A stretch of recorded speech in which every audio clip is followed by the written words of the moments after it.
আসসালামু আলাইকুম ভিউয়ার্স, নাজফালা কিচেনে আপনাদের সবাইকে স্বাগত। আজকে আবারও চলে এসেছি রেসিপি নিয়ে। আজকের রেসিপি একদম নতুন। তো রেসিপিটা অসাধারণ খেতে, একদম অল্প উপকরণ দিয়ে রেসিপিটা মুচমুচে, ভেতরটা নরম ওপরটা মুচমুচে, অসাধারণ খেতে রেসিপিটা। তো রেসিপিটা প্রথম থেকে শেষ পর্যন্ত দেখার অনুরোধ রইল। চলুন রেসিপিতে যাওয়া যাক।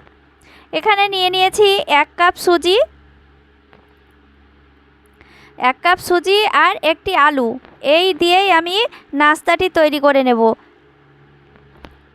অসাধারণ একটি নাস্তা। তো নাস্তাটা তৈরি করতে এবার লাগছে আলুটাকে আমি খুব সুন্দর করে গ্রেট করে নেব, একদম মিহি মিহি করে। দেখুন, তো এইভাবে আমি আলুটাকে মিহি মিহি মিহি করে গ্রেট করে নিব। দেখুন,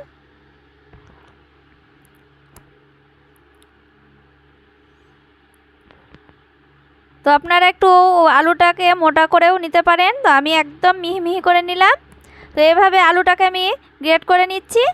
তো দেখুন, হয়ে গিয়েছে। এরপরে আমি আলুটাকে ভালো করে নিংড়ে নিংড়ে ধুয়ে নেব, যে আলুর কষটা সেই কষটা চলে যাবে। তো ভালো করে ধুয়ে নিতে হবে অল্প করে লবণ দিয়ে।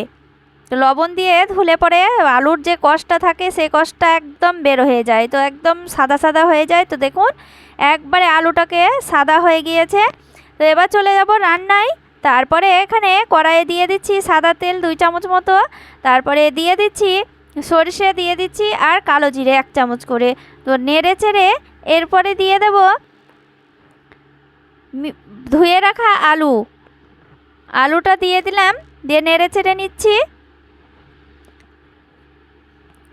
সরিষা আর জিরাটা দিলে ফ্লেভারটা খুব সুন্দর আসে। তো এরপরে দিয়ে দেব স্বাদ মতো লবণ আর 1 চিমটি হলুদ গুঁড়ো দিয়ে খুব ভালো করে নেড়ে নিচ্ছি।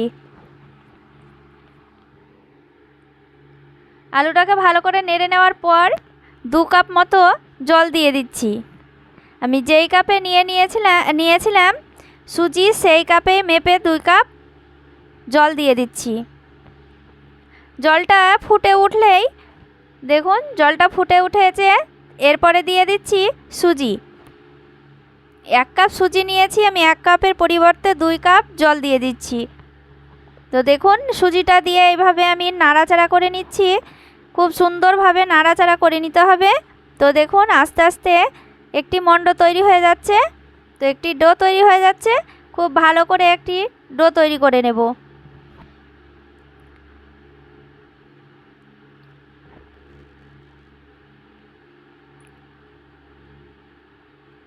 কড়াই থেকে যখন ছেড়ে যাবে ডোটা, তখন ভাবতে হবে যে রেসিপিটার ডোটা তৈরি হয়ে গিয়েছে। তো দেখুন, ডোটা আমি এইভাবে তৈরি করে নিলাম। তো এবার নামিয়ে নেব।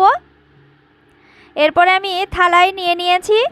তারপরে দিয়ে দিচ্ছি পেঁয়াজ কুচি, ধনেপাতা কুচি, লঙ্কা কুচি, তারপরে দিচ্ছি জিরে, লঙ্কার গুঁড়ো, আর এখানে চাট মশলা দিয়ে দিচ্ছি 1 চামচ, আর গরম মশলা। চাট মশলা যদি না থাকে তো আপনারা লেবু চিপে দিতে পারেন, তো এই ফ্লেভারটাও খুব সুন্দর আসে। গরম মশলাটা থাকলে দেবেন, না হলেও কোনো অসুবিধা নেই। তো ভালো করে মেখে নিচ্ছি। 1 চামচ সাদা তেল নিয়ে খুব ভালো করে মেখে নিচ্ছি। দেখুন, হালকা গরম আছে, তো ভালো করে এবার মেখে নিতে হবে, দিয়ে একটি ডো তৈরি করে নিতে হবে। আমরা যে মাখি আটা, সেইভাবে মেখে নিতে হবে। দেখুন, খুব সুন্দরভাবে মাখা হয়ে গিয়েছে। তারপরে এবার আমি বেলে নেব। হাতে এইভাবে চ্যাপটা করে নিচ্ছি, তারপরে বেলনা দিয়ে বেলে নিচ্ছি। মোটা করে বেলে নিতে হবে। এই যে দেখুন, এইভাবে বেলে নিতে হবে। এরপরে আমি সাইডটা কেটে নিচ্ছি।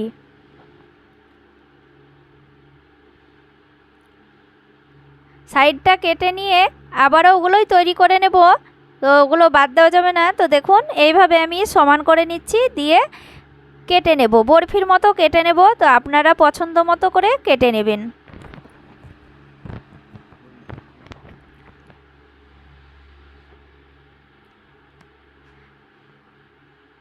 চারকোনা করে কেটে নিলাম। তো দেখুন, এইভাবে খুব সুন্দরভাবে কেটে নেওয়া হয়ে গিয়েছে। এরপরে আমি ভেজে নেব।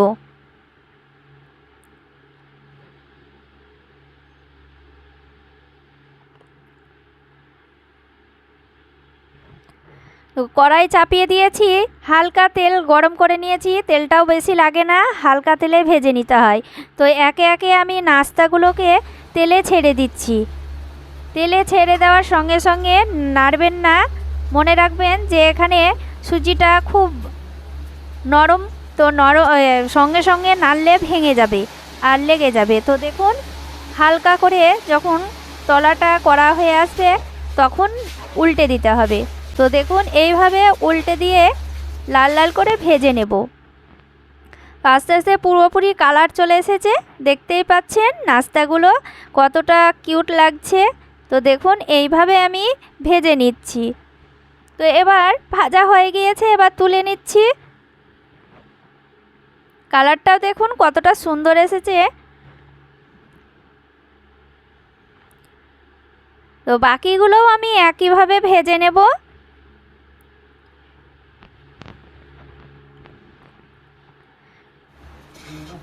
এই যে দেখো বন্ধুরা, বাকিগুলোও তুলে নিচ্ছি। এগুলোও কালার চলে এসেছে, তো এগুলোও তুলে নিলাম। তো দেখো বন্ধুরা, সবগুলোই ভেজে নিয়েছি। আর দেখো একটা আলু আর 1 কাপ সুজি দিয়ে এত সুন্দর রেসিপি হয়, তোমরা না দেখলে বুঝতেই পারবে না। রেসিপিটা যেমন দেখতে সুন্দর, খেতেও অসম্ভব টেস্ট, দারুণ লাগে। বিকেলে চায়ের সময় এই নাস্তাটা থাকলে বিকেলটা জমে যাবে। তো এই রেসিপিটা ছোট বড় সকলেই পছন্দ করবে। রেসিপিটা খুব সুন্দর খেতে।